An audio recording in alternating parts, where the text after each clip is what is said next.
may not be suitable for all audiences. Now, regarding a replacement for Cha, you have someone in mind? Oh, yes. Well, if you can get him, of course. Art 101 with Mr. Burgher.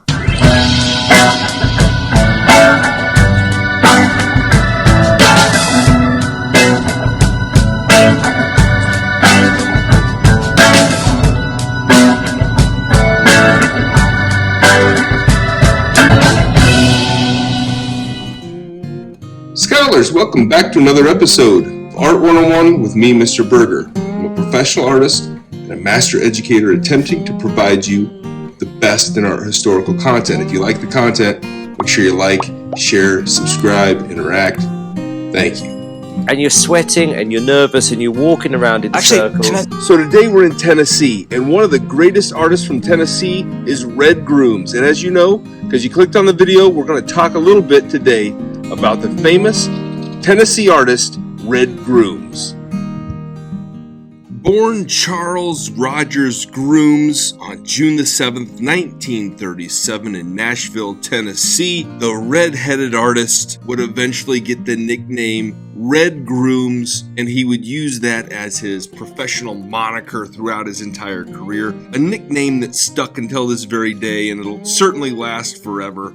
Anyway, Red Grooms would attend the Art Institute of Chicago, Nashville's Peabody College, the New School for Social Research, as well as the Hans Hofmann School on Cape Cod in order to get all of his experiences, all of his education. In the 1950s and 60s, he would get into what is known as a happening. A happening can really be a lot of different things. Sometimes this is combined with elements of painting, poetry, music, dance, or theater. Sometimes on a stage, sometimes not, but typically a live action sort of event that just kind of happened, although there is definitely some planning and preparation that took place with it. Red Grooms began to work in the happening genre with other New York artists that he became in contact with, including artists like Klaus Oldenburg and Jim Dine. Now, Red Grooms really appreciated this type of work because it allowed him a chance to perform, but also allowed him the opportunity to create these theatrical sets for these types of works.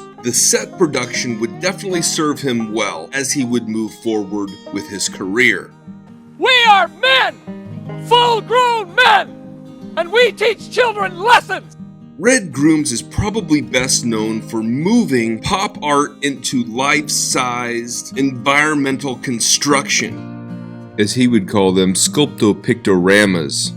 These cartoon-type characters. He made several of these that are pretty notable, including the city of Chicago, created in 1967. And he followed that up with probably the most famous in this type of series known as Ruckus Manhattan, which was created in 1975 by Red Grooms and his team of studio assistants that he called the Ruckus Construction Company.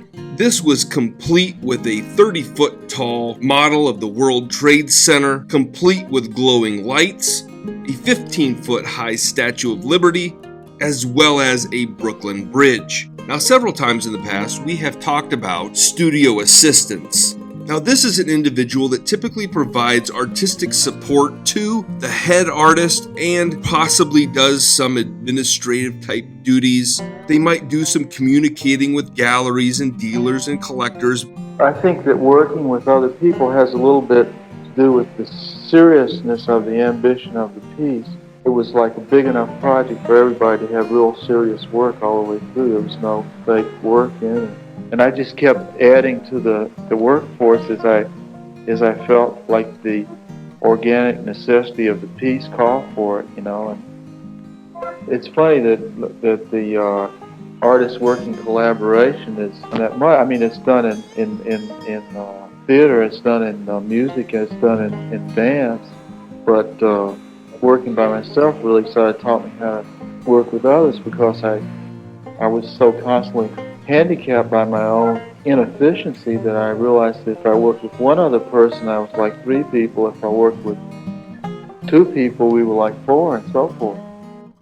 Now, these particular works were also done in collaboration with his then-wife, now ex-wife, Mimi Gross. Oh, how beautiful! Now, Mimi Gross was an artist that had created all kinds of different types of art. She is perhaps best known for the creation of oil, crayon, pastel type drawings, as well as oil paintings, including sculpture, of course, but also dabbled in film, mail art, book design, costume and set design, illustration, and diorama.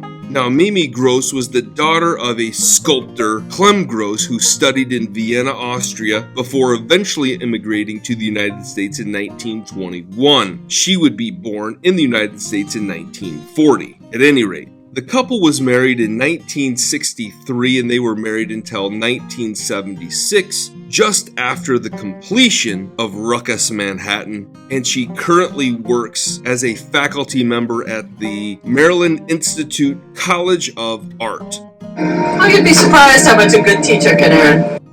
Over the years, Red Grooms has made all kinds of different types of work, including, of course, his sculptures, but also film, bronze sculpture, 3D paper prints, and various forms of printing, including woodblock, stencil, etching, and lithography, and has created lots and lots of examples of this work. But one of those 3D printed lithographs, when he created a series based upon his appreciation for Salvador Dali, and thus creating the Dali salad. I think one of the reasons I picked Dali is because Dali's a kind of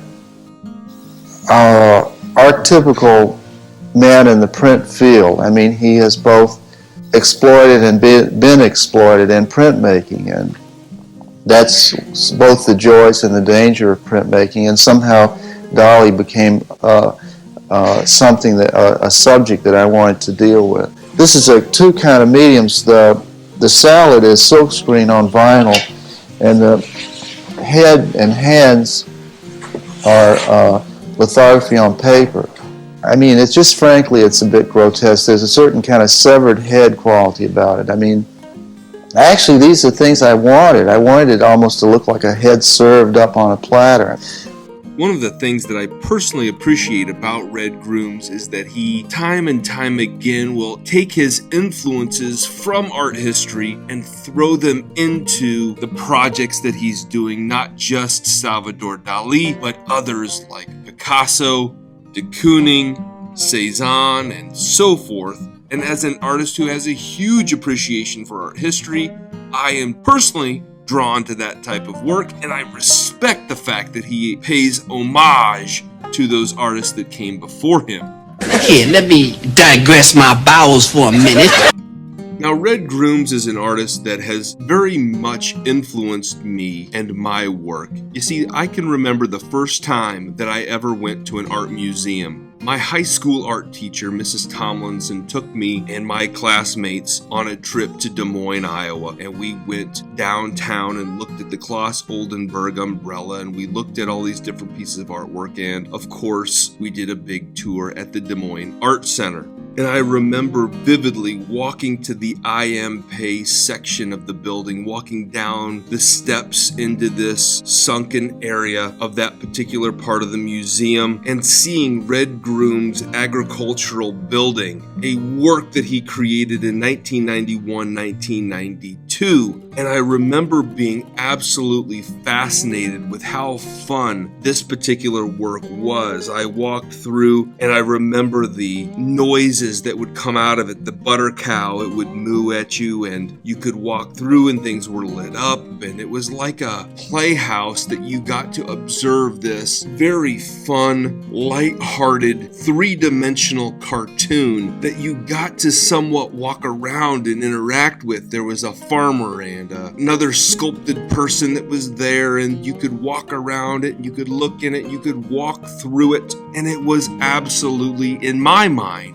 captivating. And it made me question, it made me think about what art was, about what art could be. It wasn't just a painting, it wasn't just a sculpture that sat on a shelf or something of that nature. It was something you could literally walk through, something you could interact with. And he really pushed my perspective of what I thought art was, and he really made that bubble of the art world expand in my mind. And I tell you what, I could never thank Red Grooms enough for teaching me that lesson way back in the early 1990s. And so it's my hope that through this series of works, through this series of videos that I call Art 101 with Mr. Burgher, I can expand your bubble of what the art world is. I can supplement what you've been exposed to and what you know with other things and other perspectives. And it's also my hope that in the near future, you will consider leaving a comment to me so that I can also learn from you and your perspective on what the art world is, as it is my view that only together, by learning from each other, can we really grow and learn properly as artists. Hope you like hearing that video as much as I enjoy bringing it to you.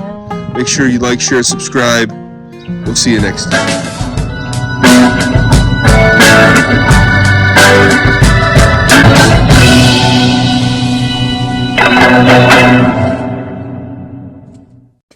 Let's get the hell out of here.